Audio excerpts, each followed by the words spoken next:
Hey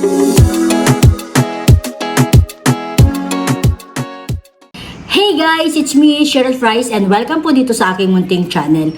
For today's video, pag-uusapan po natin ang step-by-step process kung paano mag-asikaso ng late registration ng inyong birth certificate. At syempre, kung ano-ano po yung mga requirements na kailangan.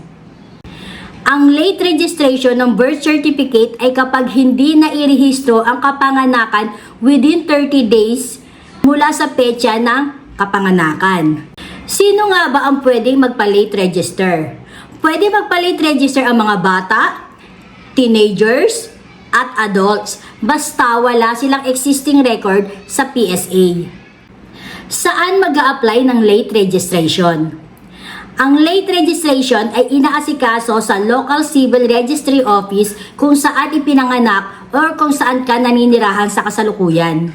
Narito naman yung mga requirements para sa late registration. Unang-una na dyan yung negative results from PSA. Ito yung no record. Katibayan nito na wala ka pang existing record sa PSA. National ID of the registrant. Kung wala ka pang national ID, kinakailangan mong kumuha. Dahil isa po yan sa requirements. Barangay certification as proof of residency na merong buong pangalan ng irirehistro, petsa ng kapanganakan at pangalan ng mga magulang. 2x2 ID picture na magpaparehistro with white background. Joint affidavit with 2 disinterested person. Sila yung magpapatunay ng iyong kapanganakan. 2 supporting documents na merong date and place of birth at pangalan ng mga magulang like Form 137 or school record, baptismal certificate, medical certificate mula sa ospital or sa hilot, SSS Form E1, Voters Registration ID, at PhilHealth Membership Data Record. At least 2 documentary evidence of the parents. Siyempre guys, kailangan din ang pagkakakilanlan ng inyong magulang. Siyempre ang una dyan sa listahan, ang kanilang birth certificate from PSA. Any government valid ID. Marriage certificate kung kasal sila.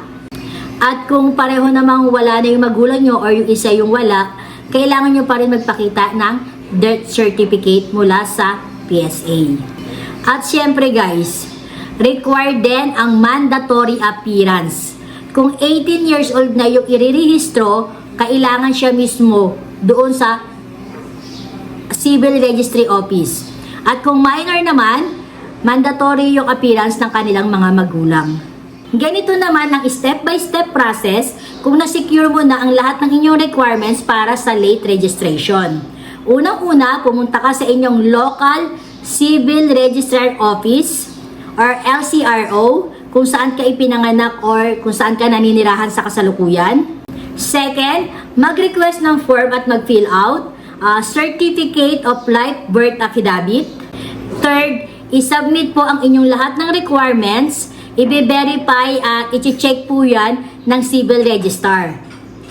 Pang-apat, meron po pala silang posting period. Umaabot po yan ng 10 days. And ang last step, after ng ilang months na paghihintay, pwede na kayong mag-request ng inyong PSA birth certificate copy. Important reminders lang po, ang processing time po sa pag-a-apply ng inyong late registration para sa birth certificate ay pwedeng umabot ng 2 hanggang 8 months. At yung mga requirements po, pwede pong may madagdag at mabawas, depende po yan sa inyong municipality. Kaya mas mabuti na mag-inquire kayo sa inyong local civil registrar.